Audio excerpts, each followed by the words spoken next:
Sudden Infant Death Syndrome, abbreviated SIDS, is the topic for this video. And SIDS is a very tragic occurrence that involves the sudden and unexpected death of a child, and usually happens between the ages of 2 weeks and 1 year. The peak incidence is about 2 to 4 months, and after 6 months, there's a quick drop-off in occurrence. So most of the cases essentially occur before 6 months of age. There is usually no identifiable cause, and 35 to 55% of all deaths between 2 weeks and 1 year are due to SIDS. And almost all of these cases occur when the infant is thought to be sleeping. So let's mention some risk factors involved. Although no identifiable cause is involved, it is thought to be a dysfunction of the cardiorespiratory mechanism. The primary risk factor in SIDS is sleeping on the stomach, which is also referred to as the prone position. And here's a campaign ad which shows a baby sleeping on its back to show you that this is the preferred position for an infant during sleep, because sleeping on the stomach is a risk factor for SIDS. Other risk factors include side sleeping, unsafe cribs, smoking in the home, sleeping with a parent, overheated environment, and the sibling of a SIDS baby. Now let's talk a little bit about the diagnosis. An autopsy is done to investigate and rule out the possible cause, and other possible causes that can be identified to rule out SIDS are meningitis, intracranial hemorrhage, myocarditis, trauma, and suffocation. So after the autopsy, if all of these are ruled out, then it is given a diagnosis of SIDS.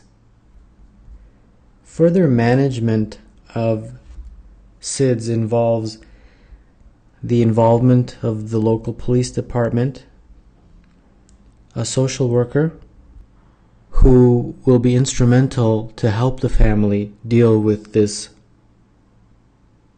incredible tragedy. Prevention of SIDS,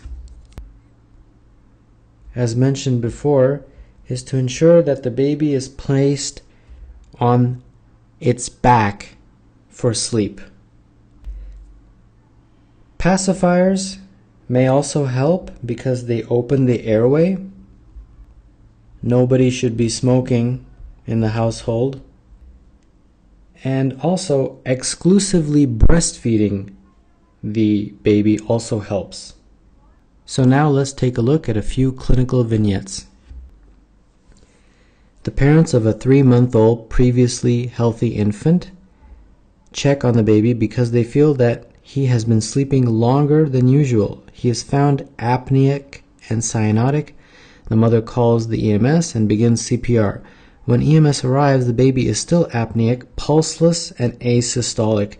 EMS personnel initiate pediatric advanced life support protocols en route to the hospital without return of spontaneous circulation. 45 minutes after initial resuscitative measures began, the baby remains asystolic, and further resuscitative measures are discontinued. Questioning of the parents reveals that the baby was healthy that morning, fed well during the day, and had no sick contacts. The baby was taking no medications, and the parents deny access to medications.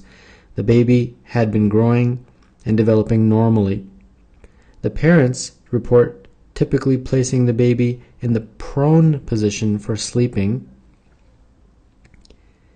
as the baby seemed more comfortable and slept better in that position. Both parents are smokers, and the mother admits to smoking on average just about 10 cigarettes a day during pregnancy. The most likely cause of death of this infant is. The baby was sleeping in the prone position, which means that the baby was sleeping on his or her stomach, which is a known risk factor for SIDS, as is smoking in the household. So two strong risk factors in a baby that has unfortunately died at the age of 3 months, who was otherwise completely healthy, as the history in this vignette clearly indicates, and that strongly points to sudden infant death syndrome. Which of the following would suggest that the sudden and unexpected death of a healthy infant resulted from deliberate suffocation rather than sudden infant death syndrome? This question answer has to do really with age. Remember, the peak incidence is between 2 and 4 months of age for SIDS, and after 6 months, it's actually quite rare. There's a sudden drop-off in the cases. So if this infant died at the age of 9 months, it would actually be less indicative of SIDS and more suspicious for another etiology such as suffocation. And finally, risk factors for SIDS include which of the following? Well, if you remember, sleep position is very important. A risk factor for SIDS includes sleeping on the stomach or side sleeping.